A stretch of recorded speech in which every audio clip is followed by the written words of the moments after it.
নমস্কার, আমি তৃণমূল কংগ্রেসের সাংসদ মহুয়া মৈত্র বলছি। গতকাল 23শে এপ্রিল 16টা জেলায় পশ্চিমবাংলায় 152টি আসনে ভোট গ্রহণ হয়েছে।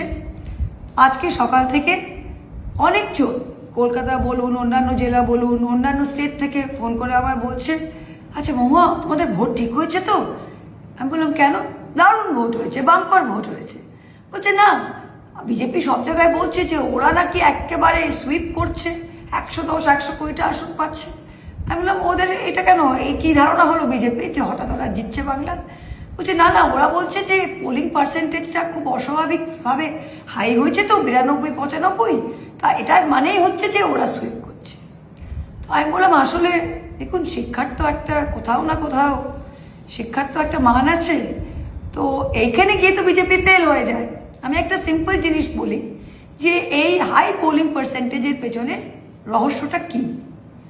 রহস্যটা খুব সিম্পল। আমি একটা বিধানসভা নিই, একটা জেলায়, বাঁকুড়া জেলায় এলডি ভোটার যেটা লজিক্যাল ডিসক্রিমিনেন্সি সেটা খুবই কম।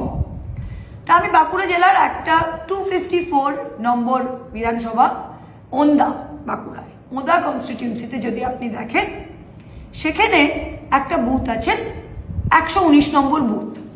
2024 সালে এই 119 নম্বর বুথ লোকসভা ভোটে টোটাল নাম্বার অফ ভোটার্স এই বুথে ছিল 1012 এবং ভোট পোল হয়েছিল ওখানে 894।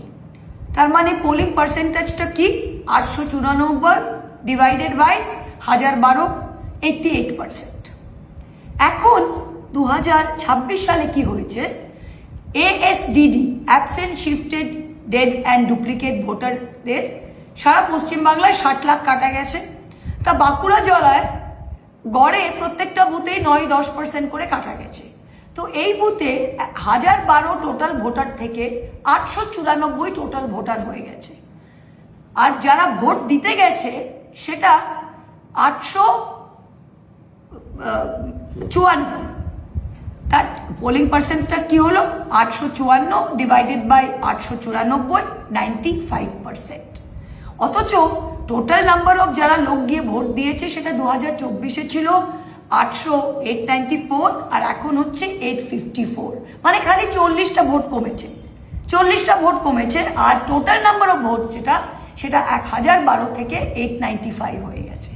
তার মানে এই রহস্যটা শুধু এই যে টোটাল নাম্বার অফ যেগুলো রেজিস্টার্ড ভোটস ছিল সেগুলো ASDDর কারণে 10% গড়ে ডিলিট হয়েছে বলে ডিনোমিনেটরটা কমে গিয়েছে। যত লোক ভোট দিচ্ছিল তখন, এখনও তত লোকই ভোট দিচ্ছে, কিন্তু ডিনোমিনেটর কমে যাওয়ার জন্য 88% থেকে 95% হয়ে গেছে। এটা পুরোপুরি অঙ্ক। বিজেপি বোঝাতে চেষ্টা করছে যে এত ঘুমন্ত লোক ছিল, তারা হঠাৎ নাকি হামাগুড়ি দিয়ে এসে সবাই বিজেপি পদ্ম ফুলে ভোট দিয়ে দিয়েছে। তা একেবারেই নয়, এটা পিওর অঙ্ক। আরেকটা জিনিস হয়েছে যে অনেকে 10%-12% যারা ভোট দিত না, ভাবতো ঠিক আছে, লোক একটা লেজিনেস থাকে, তারা এবার যাহাতক SIR-এ লেফট রাইট ভোট কাটা হয়েছে, লোকে বলছে ভাই ভোটটা এবার দিয়ে রাখি যাতে আমার নামটা থাকে, তাই 100% সবাই এইটা ভোট দিয়েছে। আরেকটা জিনিস, পশ্চিমবাংলায় 22 লক্ষ পরিযায়ী শ্রমিক বাইরে কাজ করে। এই পরিযায়ী শ্রমিক 22 লক্ষ শ্রমিক মানে তাদের পরিবারে 5 জন করে ধরলে 1 লক্ষ কিন্তু সেখানে ডিপেন্ডেন্ট ভোটার, 1 কোটি। এই পরিযায়ী শ্রমিকরা ডিসেম্বর মাসে বাড়ি আসতে হয়েছে এনিউমারেশন ফর্ম ভরার জন্য। জানুয়ারি মাসে হয় তাদের হিয়ারিং হয়েছে, নয় তাদের পরিবারের কারো লাইনে দাঁড়িয়ে হিয়ারিং করে হয়রানি হয়েছে, এখন আবার ভোট দিতে আসছে। এই 22 লক্ষ পরিযায়ী শ্রমিক একেবারে তিতিবিরক্ত হয়ে গেছে যে 3 মাসে আমাদের বাড়ি ফিরতে হলো, আমাদের মজুরি নষ্ট হলো, আমাদের টাকা খরচ হলো, হয়রানি হলো, টেনশন হলো, এই ভোটটা কোনোভাবে বিজেপিতে পড়ছে না।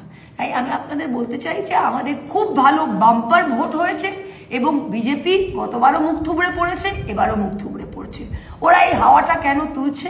কারণ ওরা জানে যে ওরা যদি সত্যিটা বলে ফেলে যে ওদের উত্তরবঙ্গে কিছু হয়নি, তাহলে আগামী ফেজ দ্বিতীয় দফায় যেখানে তৃণমূল 142টার মধ্যে 132টা আসন আছে, সেখানে কিন্তু ওরা বুথে এজেন্ট বসাতে পারবে না। অলরেডি ওদের মোরাল ভেঙে গেছে, ওদের একেবারে মনোবল ভেঙে গিয়েছে।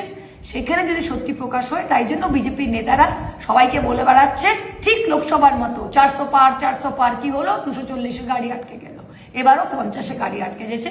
তৃণমূল কংগ্রেস জিতছে, 4 মে মমতা ব্যানার্জি মুখ্যমন্ত্রী হচ্ছে। প্লিজ সবাই এই বিজেপির এই হাওয়াটা বিশ্বাস করবেন না। ধন্যবাদ।